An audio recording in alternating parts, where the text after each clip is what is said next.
This is your freshly printed residence card that you get after moving to Japan.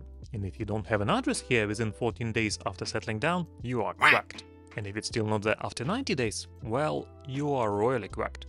Let me explain.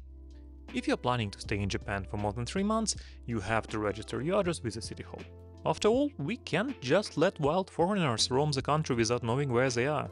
No, we can't. Anyway, you have 14 days to do this, but the timer only starts after you find a long-term accommodation. Long-term is an important part. In this context, it means a place where you intend to stay for more than 3 months and, most importantly, where you can receive mail, because mail is a favorite way of the government to communicate with you, mostly in the form of bills. This means that if you are temporarily staying at a hotel or guest house while looking for an apartment, you do not need to bother registering your address until you find something a bit more permanent. But this does not mean that you can couch surf and avoid bills forever. There is a hard limit of 90 days set by the Immigration Bureau, and if you can't find long-term accommodation within this time frame, you will need to visit the city hall where you currently are before 90 days have passed, notify them of your temporary address, and explain why the hell can't you settle down somewhere like a normal person. This is important, like for reals. You do not want to mess with immigration. Worst case, you will get deported after your next interaction with them, and if not, you will certainly have problems renewing your residency or getting a new one. So, where exactly do you go to register your address? If you know your address, and I hope you do, the name of your city should be right before the prefecture. So, if you live here, then your city is Ebina, so you just Google Ebina City Hall to find where to go. What documents do you need? Unlike in a lot of other countries, you do not need to bring any proof that you live at the address you are registering at. Seriously, you can register anywhere. Only thing the city hall will do is confirm that the address actually exists and it's residential. And that's it. No need to bring your lease or utility bills to prove where you live. The only thing you should bring with you is a residence card and passport. If you are registering as a family, make sure to bring them for everyone as well, along with originals and translated copies of documents proving your relationship, such as a marriage certificate or your children's birth certificates. You do not need to drag your family with you for this, they can stay home and avoid exposure to Japanese bureaucracy.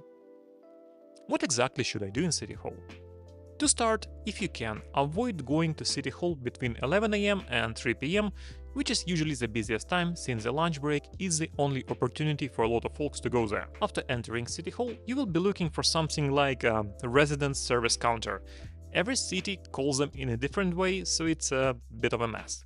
Usually, there will be signs in English or receptionist or someone nearby willing to help you find it. Around the resident service counter, you will find a bajillion different forms. You will be looking for something called move-in notice or address registration form.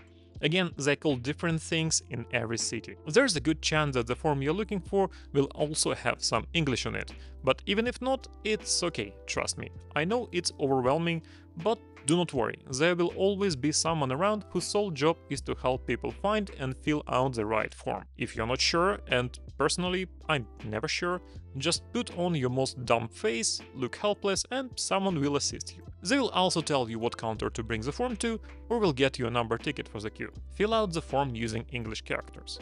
It's pretty simple, but if you're not sure about something, leave it empty. They will figure it out and ask you additional questions if necessary. At this point, you can also get a copy of your Juminhyo, or resident certificate if you need one. You probably will have to fill out a different form and pay a couple hundred yen for it, so make sure to have some cash with you since not all the cities take card payments. Bring all the documents and forms to the correct counter, fix any issues, clarify details, and wait for your number or name to be called. You will get back your residence card with your address printed on the back and a resident certificate if you requested one. And that's it! You finally registered with your city and immigration. Enjoy your life in Japan! Cheers!